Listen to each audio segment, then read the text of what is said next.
Presentation किया, लेकिन जो उन्होंने बीच में बात की थी about churning the portfolio every year और कैसे आपका 2% रिटर्न कम हो जाता है, उसमें आई डोंट थिंक वो टैक्स के लिए एडजस्टेड था, नहीं था ना एडजस्टेड। हाँ, टैक्स के लिए एडजस्ट करोगे तो वो 2 का 3, 3.5 जैसे आपका टैक्स ब्रैकेट है उस हिसाब से थोड़ा और बढ़ जाता है। कैपिटल गेन्स लॉन्ग टर्म लगाओगे तो 3% हो जाएगा। तो चर्निंग का ये प्रॉब्लम है कि टाइमिंग बहुत मुश्किल है। बाज़ार में सिर्फ टाइम स्पेंड करना है, टाइमिंग नहीं करना है। समय से सब कुछ होता है, समय से रिटर्न बनता है। तो मैं आपको 3 चीज़ें ऐसी बताऊंगा। तो पहली बात थोड़ी टेक्निकल है, तो गौर से सुनना। पिछले 10 साल में भारत में बड़ा बदलाव आया है, भयंकर बदलाव आया है। तो ऐसा था कि हमारे यहाँ करंट अकाउंट डेफिसिट चल रहा था। तो करंट अकाउंट डेफिसिट क्या होता है? करंट अकाउंट डेफिसिट मतलब हम जितना पैसा बचत कर रहे थे उससे ज़्यादा हमारा खर्चा था, इन्वेस्टमेंट था। इसलिए हमें बाकी देशों से उनकी बचत खींचनी पड़ती थी हमारे जो डेफिसिट को फंड करने के लिए। तो उसको हम करंट अकाउंट डेफिसिट कहते हैं। तो ऐसा क्यों होता था? ऐसा इसलिए होता था क्योंकि हमारे पास अन्य देशों को बेचने के लिए कुछ भी नहीं था। हम कहीं भी कोई भी क्षेत्र में कंपेटिटिव नहीं थे और हमें मिडिल ईस्ट से, रशिया से तेल खरीदना पड़ता था। हम बड़ी मात्रा में तेल खरीदते थे, तो इसलिए हमारे ये डेफिसिट चलता रहता था। तो आप देखोगे कि पिछले 50 सालों में ये देश में हमेशा तेल के भाव से क्राइसिस आया है। 1951 में, सॉरी 1991 में, और आई डोंट नो आप में से किसी ने अक्षय कुमार की वो देखी है कि नहीं। तो वो बहुत वो जो हुआ था अगस्त में, 91 अगस्त में, बहुत इम्पोर्टेंट क्रिटिकल मोमेंट था इंडिया के लिए। 1 अगस्त की शाम को सद्दाम हुसैन ने ये तय किया कि वो कुवैत पे हमला बोलेगा और 2 अगस्त से तेल के भाव बढ़ने लगे। अगस्त महीने के अंत तक तेल के भाव दुगने हो गए और भारत में क्राइसिस आ गया। उसके कारण चंद्रशेखर की सरकार गिर गई, इलेक्शन हुआ, फिर नरसिम्हा राव प्राइम मिनिस्टर बने, फिर IMF ने हमारे कनपट्टी पे बंदूक रखी और बोले ये सब रिफॉर्म करो, तब हम आपको लोन देंगे। आप में से किसको मालूम है, ये मुझे पता नहीं है कि, लेकिन लोन का जो अमाउंट था वो कितना था? $200 मिलियन। $200 मिलियन की लोन के लिए IMF ने हमारे 2 बजट्स लिख दिए और हमें रिफॉर्म करवाया, जो हमारे लिए बहुत अच्छा था। लेकिन वो तेल के कारण हुआ था। आगे जाके अभी 2008 में तो आप में से बहुत सारे लोग बाजार में होंगे, लेकिन आपको पता होगा कि नहीं, मुझे ये नहीं मालूम, 2008 में ग्लोबल फाइनेंशियल क्राइसिस हुआ था। जब ग्लोबल फाइनेंशियल क्राइसिस हुआ तो भारत में कोई प्रॉब्लम नहीं था, हमारे यहाँ कोई भी बैंक में कोई भी प्रॉब्लम नहीं था। फिर भी 2008 में दुनिया का सबसे सेकंड वर्स्ट परफॉर्मिंग मार्केट जो था वो सेंसेक्स था। क्यों? क्योंकि जुलाई 2008 में तेल के दाम बहुत बढ़ गए। इनफैक्ट ऊपर के लेवल पे $148 बैरल का भाव हो गया था। अब 2008 में भारत का टोटल जो इंपोर्ट था ऑयल का, वो कुछ मिला के 900 मिलियन बैरल, 90 करोड़ बैरल का इंपोर्ट था।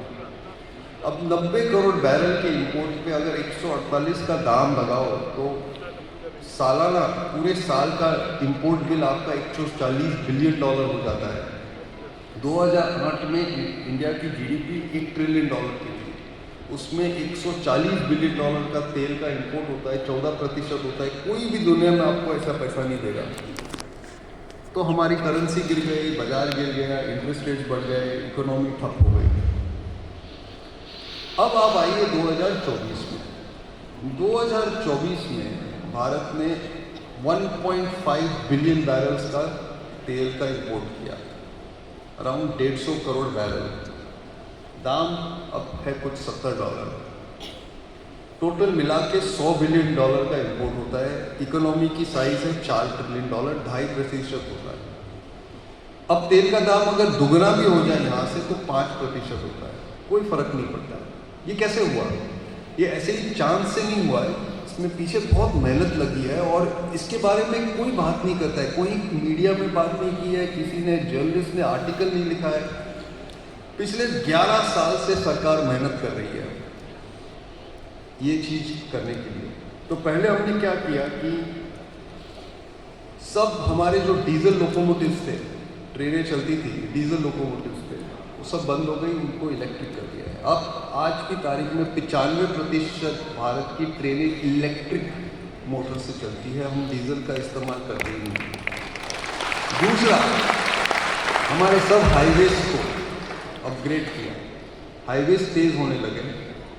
मुझे याद है 1989 में मैं तब इंजीनियरिंग स्टूडेंट था और वडोदरा स्टॉक एक्सचेंज में कार्ड बिक रहा था, तो मैंने सोचा मैं कार्ड ले लेता हूँ। तो मैं वडोदरा आया था, लेकिन वो उस वक्त ट्रेन नहीं मिली थी, मैं गाड़ी से आया था। 15 घंटे लगे मुझे मुंबई से वडोदरा पहुँचने को, बिकॉज हमारी हाईवे की ये दशा थी।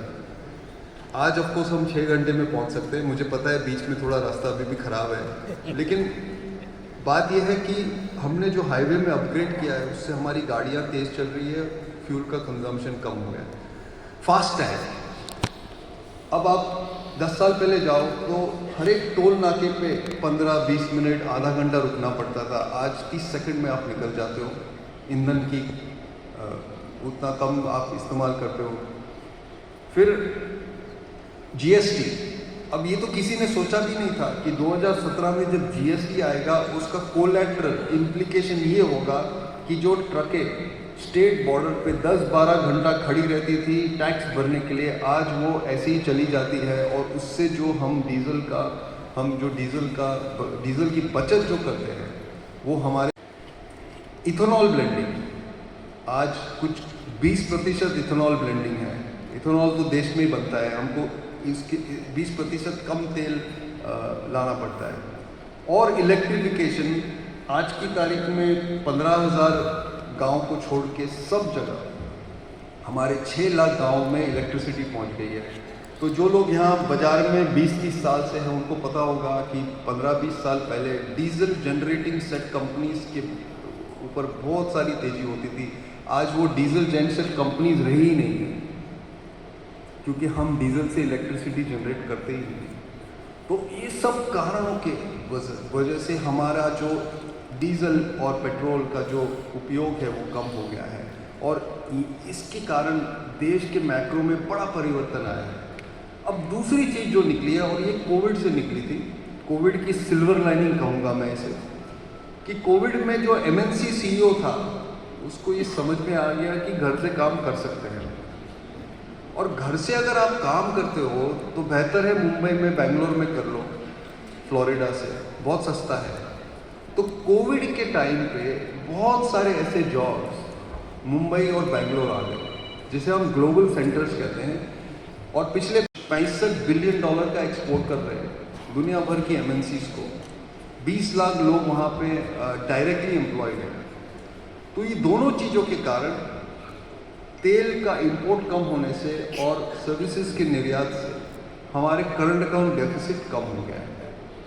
लास्ट ईयर ये कुछ जीडीपी की तुलना में 0.5% हो गया है। अब इसका क्या लेना देना शेयर बाजार से, मैं इतना सब समझा रहा हूँ आपको क्योंकि आपको ये बात समझनी चाहिए। इसका शेयर बाजार से बहुत लेना देना है। ये देखो कि हमारे यहाँ क्योंकि हमारी बचत में कमी थी, इसलिए हमें रियल इंटरेस्ट रेट्स को हमेशा ऊंचा रखना पड़ता था।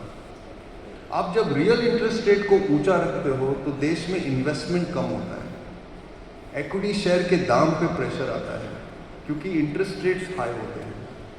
अब आगे जाके फिर अगले 5-10 साल में रियल इंटरेस्ट रेट्स इंडिया में कम होने लगेंगे और उसके कारण नॉमिनल इंटरेस्ट रेट है वो भी कम होने लगेंगे। ऑलरेडी अगर आप देखोगे तो 10 ईयर का जो बॉन्ड है वो 6.2% पे बिक रहा है। इक्विटी मार्केट के मल्टीपल को 20 टाइम्स है तो वो 5% हो गया। अब आप बॉन्ड खरीदोगे 6% पे या इक्विटी खरीदोगे 5% में? इक्विटी में तो ग्रोथ है, अगर 10 साल आगे का व्यू पकड़ो तो वो 15% यील्ड पे मिल रहा है, जबकि बॉन्ड का तो यील्ड 6 ही रहेगा। और ये 6 नीचे आने वाला है, और क्योंकि हमारे रियल एस्टेट रेट कम हो रहे हैं, तो ये बहुत ही बड़ा परिवर्तन हुआ है। इसलिए मैं हमेशा समझाता हूं कि 20 टाइम्स अर्निंग्स में इंडिया बहुत सस्ता है, बिकॉज हमारे रियल रेट्स कम होने वाले हैं, और आप ये देखोगे अगले 5-10 सालों में। और इसके लिए कुछ भी नहीं करना है किसी को भी, जो भी करना था वो हो गया है। अब हमारा जो ग्रोथ रेट है 10-11% है नॉमिनल, और जो डिस्काउंट रेट है, जो इंटरेस्ट रेट है, वो कम होते जा रहा है। तो उसके कारण इक्विटी के वैल्यूएशंस और बढ़ेंगे। तो अगले 10 साल में मेरा ये मानना है कि इक्विटी मार्केट बबल टेरिटरी में चला जाएगा, और ये जो है ना, इसके कारण आपके इन्वेस्टर्स इक्विटी में पैसा डाल रहे हैं। अमेरिका में यही हुआ था 1980 के साल में। प्रेसिडेंट रेगन ने 401 के प्लान, उनके जो रिटायरमेंट प्लान है, वहाँ पे उन्होंने उनको परमिशन दे दी इक्विटी मार्केट में पैसा डालने की। यही चीज़ 2015 में मोदी साहब ने किया था। उन्होंने प्रोविडेंट फंड और पेंशन फंड को इक्विटी में पैसा डालने की परमिशन दे दी थी, और वहाँ से ना अमेरिका में 20 साल की तेज़ी शुरू हुई, जो ख़त्म हुई नैस्डैक बबल से। और उसके बाद इसीलिए ख़त्म हो गई क्योंकि बेबी बूमर्स जो थे अमेरिका में, वो सब रिटायर होने लगे, तो उन्होंने सब पैसा विड्रॉ करना शुरू किया। हमारे यहाँ कोई रिटायरमेंट नहीं आ रही है 30-40 साल के लिए, तो ये तेज़ी बरकरार रहेगी। हम लोग ये 2015 में लिखे थे, 2017 में लिखे थे, 2019 में मैंने लोगों को वापस समझाया कि जो रिटेल बूम आ रहा है इक्विटी में, वो थमेगा नहीं। लेकिन अभी भी लोगों को ये डाउट है कि एक दिन कुछ तो हो जाएगा, कहीं पे तो युद्ध हो जाएगा, कहीं पे कोई क्राइसिस आ जाएगी और रिटेल सब भाग जाएगा। ये नहीं होने वाला है, मेरे लाइफ टाइम पे तो नहीं होगा।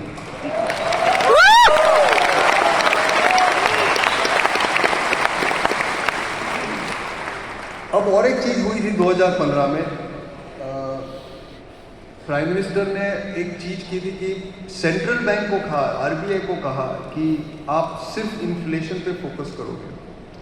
तो 2015 से 2025 के दरम्यान में महंगाई का दर तो कम हुआ है, लेकिन जो सबसे महत्वपूर्ण बात यह है कि जो महंगाई के दर में वॉलेटिलिटी है, जो उतार चढ़ाव है, वो भी कम हो गया है। और उसके कारण हमारी इंटरेस्ट रेट्स के उतार चढ़ाव में कमी आई है, और उसके कारण हमारे ग्रोथ रेट में ज़्यादा प्रेडिक्टेबिलिटी है। और अगर आप इक्विटी मार्केट को ठीक तरह से समझो, अगर कोई आप कंपनी के स्टॉक को खरीद रहे हो, तो आपको क्या चाहिए? आपको प्रिडिक्टेबल ग्रोथ चाहिए और स्ट्रॉन्ग ग्रोथ चाहिए। मतलब ग्रोथ स्ट्रॉन्ग होना चाहिए और उसको हम सही तरह के प्रिडिक्ट कर सके। अगर ऐसा है तो आप 30-40 टाइम अर्निंग भी ले लोगे स्टॉक को, क्योंकि ऐसा कॉम्बिनेशन मिलना कठिन है। ये पूरे बाजार में ये कंडीशन अवेलेबल है इंडिया में, और पूरी दुनिया में कहीं नहीं है। तो ये पहला कारण हुआ कि क्यों इक्विटी मार्केट में मेरे हिसाब से बहुत तेज़ी और बाकी है। दूसरा ये है कि हमने पिछले 10-12 सालों में बड़ा इंफ्रास्ट्रक्चर खड़ा कर दिया है।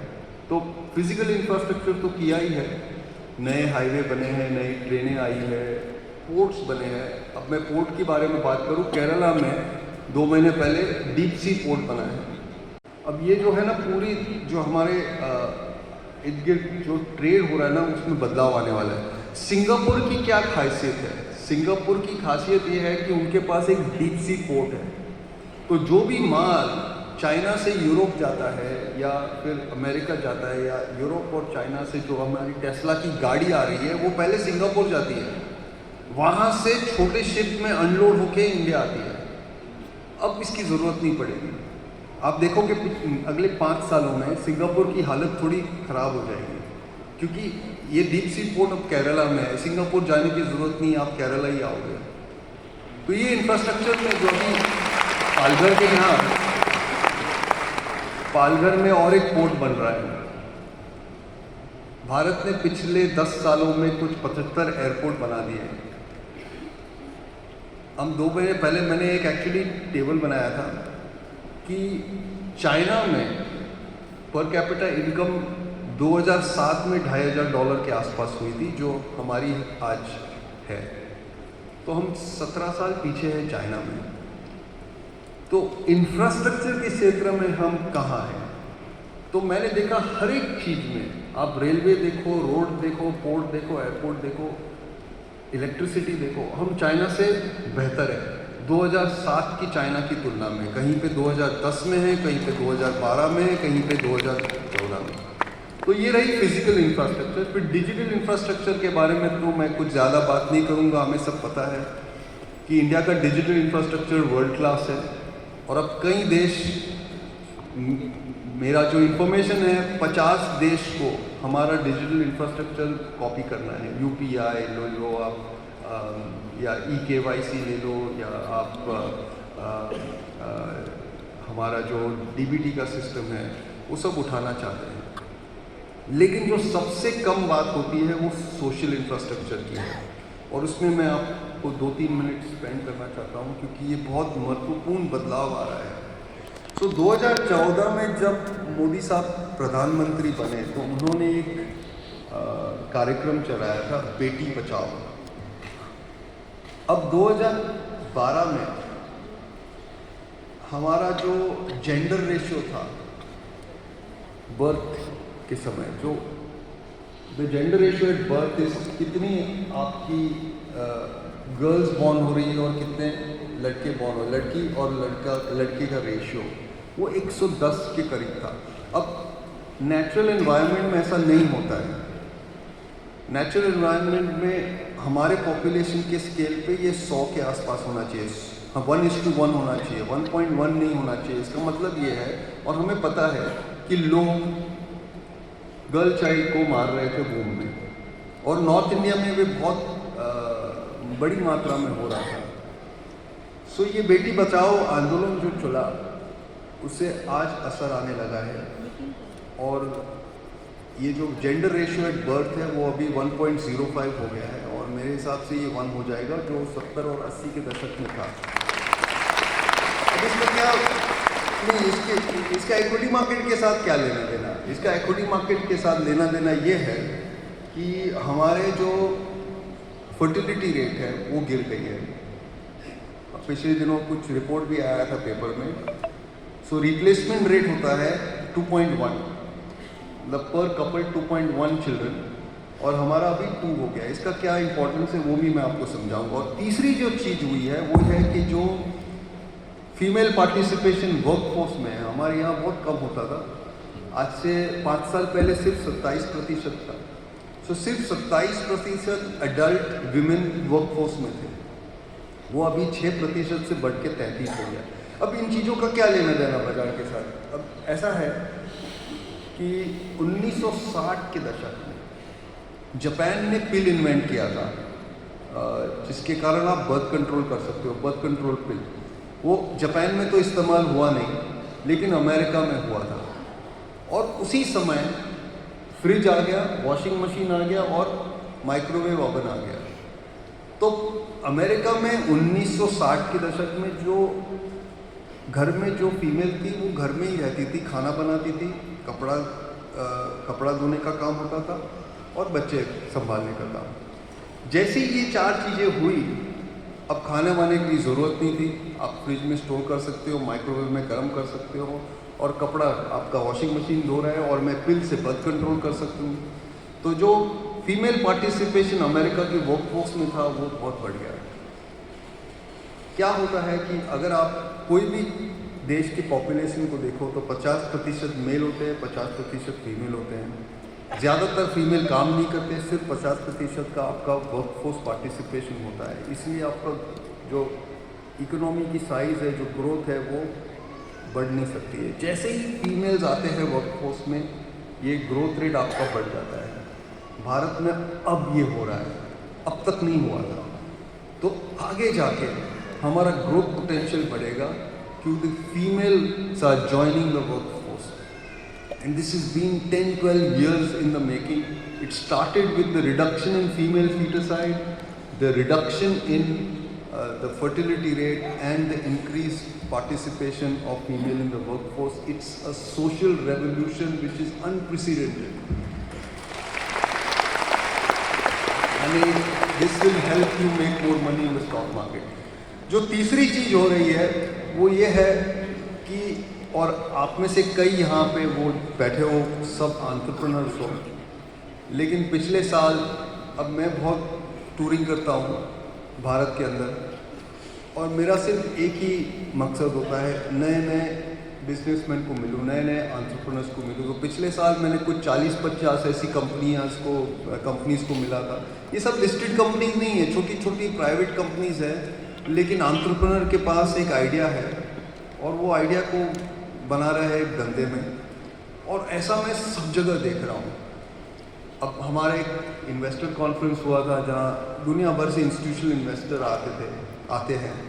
हम 28-27 साल से कर रहे हैं। तो ये साल मैंने कुछ ऐसे 4-5 एंटरप्रेन्योर्स जिनको मैं मिला था पिछले साल में, उनको लेके आया था। उसमें से एक अग्निकुल कॉस्मोस है, first company in the world to 3D print a rocket engine. 36 घंटे में रॉकेट इंजन को 3D प्रिंट करते हैं, और आपको जहाँ पे भी आपकी सैटेलाइट है वहाँ वो असेंबल करके आपको स्पेस में लेके जा सकते हैं। टेस्ला की तरह नहीं कि सिर्फ नासा की साइड से होता है, और टेस्ला नहीं बट इलॉन मस्क के स्पेसएक्स से नहीं।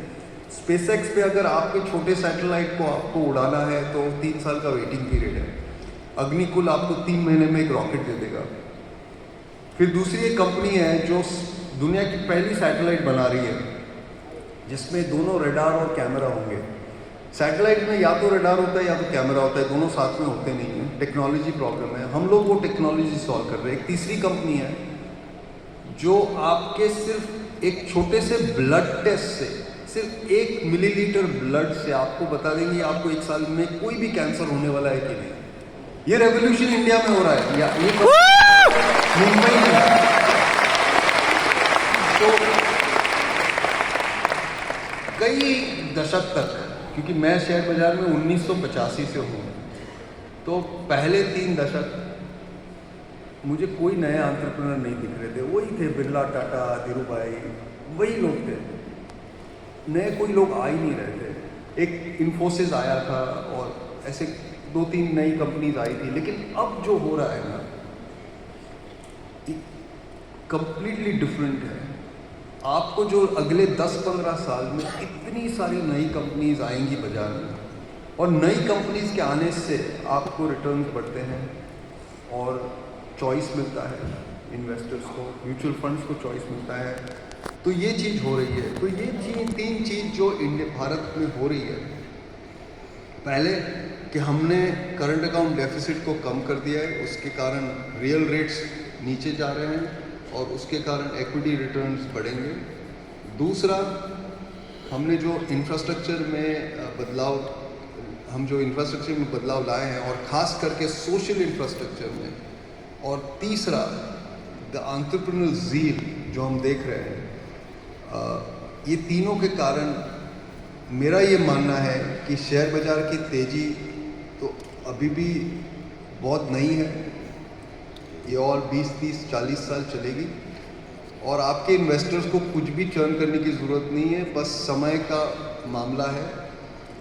आप अभी कल मैंने मेरे ऑफिस में कोई प्रेजेंटेशन किया था, तो कल किसी ने मुझे याद दिलाया कि एक बार मैंने कहा था, और ये कैलकुलेशन वापस मैंने रात को किया नहीं, अगर आप महीने में 1 लाख रुपए का इन्वेस्टमेंट करो तो 30 साल में 70 करोड़ होते हैं सिर्फ। तो ये पावर है इंडियन इक्विटी मार्केट का, और ये आपको चाइना में नहीं मिलेगा, ये जापान में नहीं मिलेगा, ये यूरोप में कहीं नहीं है। इससे क्या होने वाला है, मैं 3-4 चीज़ और बता दूं आपको, हालांकि एक्चुअली 5 चीज़ें बता दूं। एक तो भारत के ग्रोथ के कारण ये साल दुनिया में रिसेशन नहीं आ रहा है, और भारत का ग्रोथ जो है वो हमारे अनुमान से करीबन 20 से 25% रहेगा दुनिया की ग्रोथ का कंट्रीब्यूशन। सो टेस्ला ने ऐसे ही शोरूम नहीं खोला इधर। अगर आप देखो, एप्पल पिछले साल एप्पल के जो आईफोन्स का सेल्स ग्रोथ था वो पूरा 100% ग्रोथ सिर्फ एक ही देश में हुआ है, और वो ये देश है। अगर आप देखो लुई विटॉन के सेल्स को अगले 5 साल में मेरा ये मानना है 40 से 50% जो उनका ग्रोथ आएगा वो इंडिया से आएगा।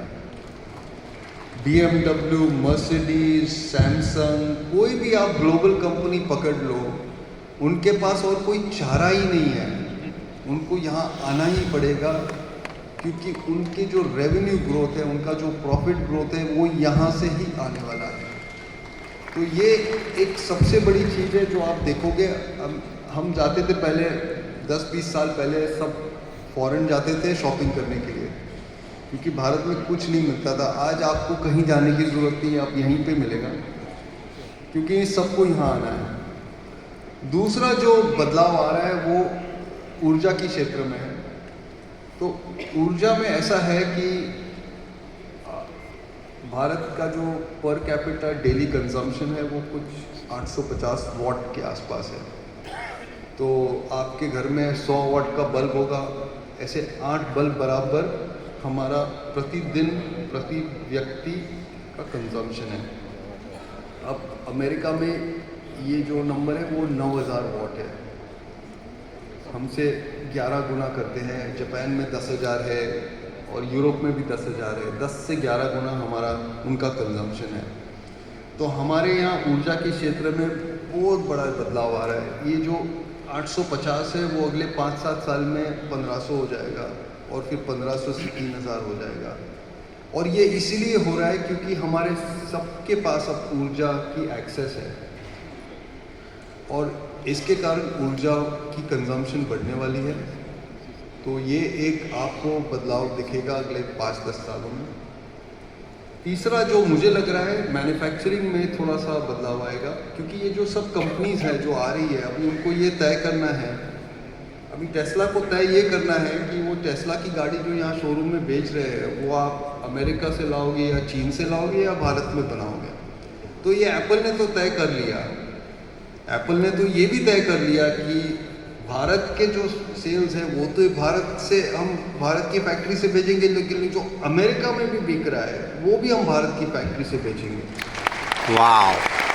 तो इसके कारण मैन्युफैक्चरिंग में काफ़ी बदलाव आएगा। मैन्युफैक्चरिंग रिलेटेड जो सेक्टर्स है वहाँ पे काफ़ी ग्रोथ होगा और उसमें डिफेंस भी मैं इंक्लूड कर दूंगा, क्योंकि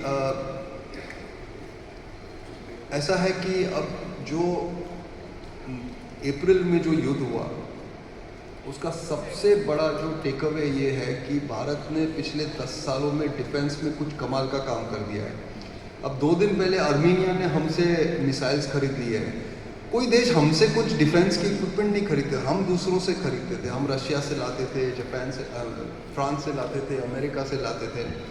अब हम दूसरों को हमारा इक्विपमेंट बेचेंगे, क्योंकि हमने दिखा प्रिसीजन मिसाइल है ब्रह्मोस, हमारा जो एयर डिफेंस सिस्टम है आकाश, उसके कारण कोई भी पाकिस्तानी ड्रोन हमारे ज़मीन पे गिर नहीं पाया। तो ये मैन्युफैक्चरिंग में एक बड़ा बदलाव आ रहा है। तो वो तीसरी चीज़ है। चौथी है कंजम्पशन में। अब आप समझ लो कि एक इनकम पिरामिड होता है। हमारे यहाँ ज़्यादातर लोग गरीब हैं, 40 करोड़ लोग गरीब हैं जिनको 2 वक्त की रोटी सिर्फ मिलती है, उनके पास और कुछ पैसे नहीं है कि कुछ और खरीद पाए। ऊपर बैठे 5 करोड़ बहुत ही रिच लोग हैं जो दुनिया के कुछ भी कोने से कुछ भी खरीद सकते हैं। टेस्ला की गाड़ी तो बहुत सस्ती है उनके लिए, लेकिन ये 5 करोड़ है और बीच में हमारा पूरा मिडिल क्लास है। अब ये जो 40 करोड़ लोग हैं ना, वो मिडिल क्लास में जा रहे हैं और जो मिडिल क्लास के लोग हैं वो ऊपर की ओर जा रहे हैं। और हमारा ये अनुमान है कि जो 5 करोड़ लोग ऊपर बैठे हैं वो अगले 10 साल में 25 हो जाएंगे। अब आप ये समझो कि दुनिया के इतिहास में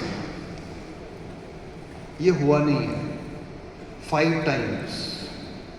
ये 25 करोड़ लोग के जो बाइंग पावर है उसके कारण सब कंजम्पशन के क्षेत्र में आपको बड़ा चेंज दिखेगा। तो ये एक चौथा थीम है जिसके बारे में मैं बात करूँ। तो मैंने कहा कि ये जो सब बदलाव आ रहे हैं उनके कारण, उसके कारण कुछ थीम्स भी बन रहे हैं और ये थीम्स मुझे ऐसा लग रहा है कि इसका प्रभाव ज़्यादा पड़ेगा। तो ऑफ कोर्स थोड़े सारे रिस्क भी हैं।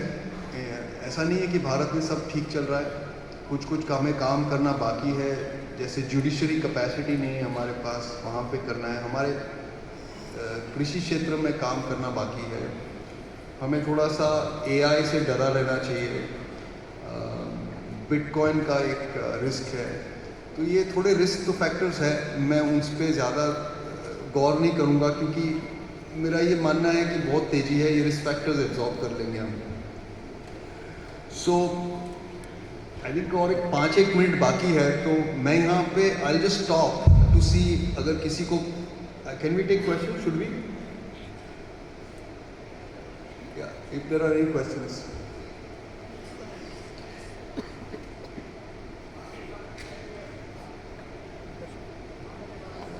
मार्केट आफ्टर 10 ईयर मतलब सेंसेक्स का 12-13% कंपाउंडिंग ले लो, जो भी लेवल आता है।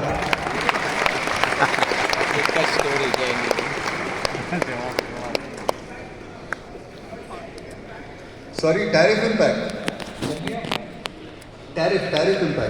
सो हमारा US के साथ जो ट्रेड है वो कुछ $80 बिलियन का है। GDP के तुलना में 2% है, ज़्यादा नहीं है ट्रेड। टैरिफ हुआ नहीं हुआ, ट्रेड डील हुआ नहीं हुआ, ज़्यादा फर्क नहीं पड़ता है। सेंटिमेंट पे थोड़ा शॉर्ट टर्म असर आ सकता है। I am not too worried about it, I am not too focused on it.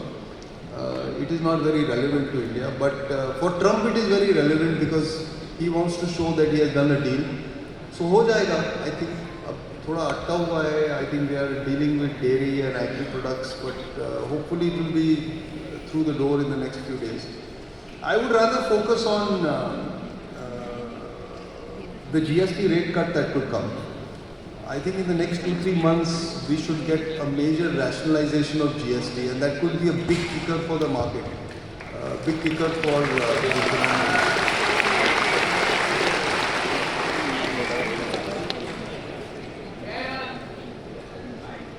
Sorry?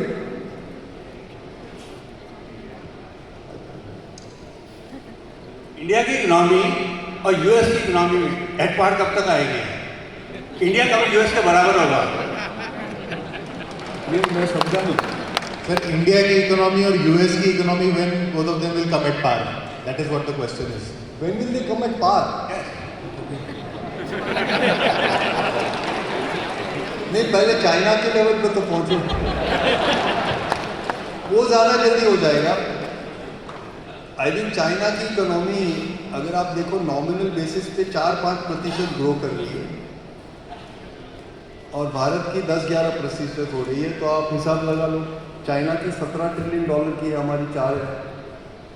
तो प्योर मैथमेटिक्स है।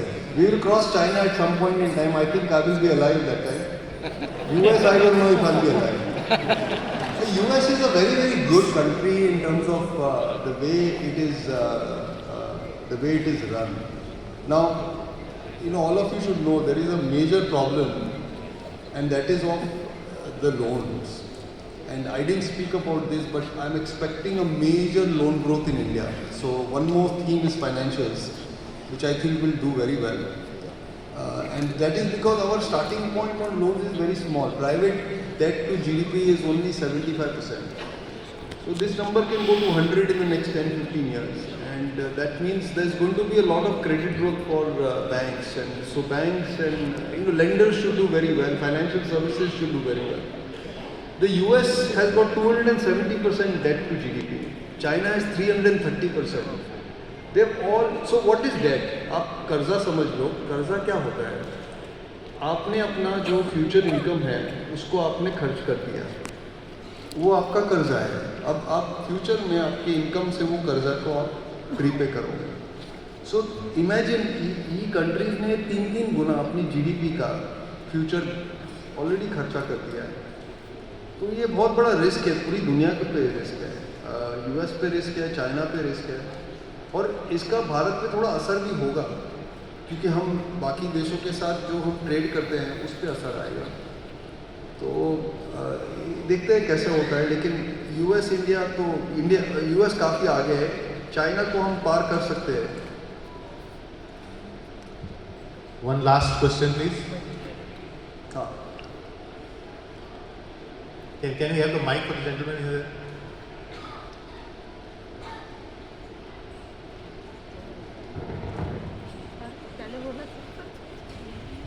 सर इंडिया के अभी अभी हमने स्ट्रेंथ और अपॉर्चुनिटी समझी है, पर थ्रेट एंड वीकनेस में क्या है? Sorry, can you come again? Strength and opportunity हमने समझी है, पर थ्रेट एंड वीकनेस क्या है अभी इंडिया में? What are the threats? To India. You talked about strengths and opportunities. What are the threats which India is going to face? No, we have a lot of threats. There is no dearth of threats. We have a very belligerent neighbor called China. Massive threat. I wouldn't worry too much about Pakistan, but I would certainly worry about China. They have scale, they have military technology, they have very good economy to fight us. So we have to worry about them. I mentioned a few of them. We have to worry a little bit about AI. I'm not sure how it will pan out, but AI could be a threat. We have to worry about quantum. Nobody talks about quantum computing, but you know, quantum can change everything overnight. Today, all your financial wealth is secured by 256 encryption, 256-bit encryption. Classical computers, which is what we have, if you combine the computing power of all the computers on the planet, it will still take 100 years for them to break a 256-bit encryption. A quantum computer can do it in 10 seconds.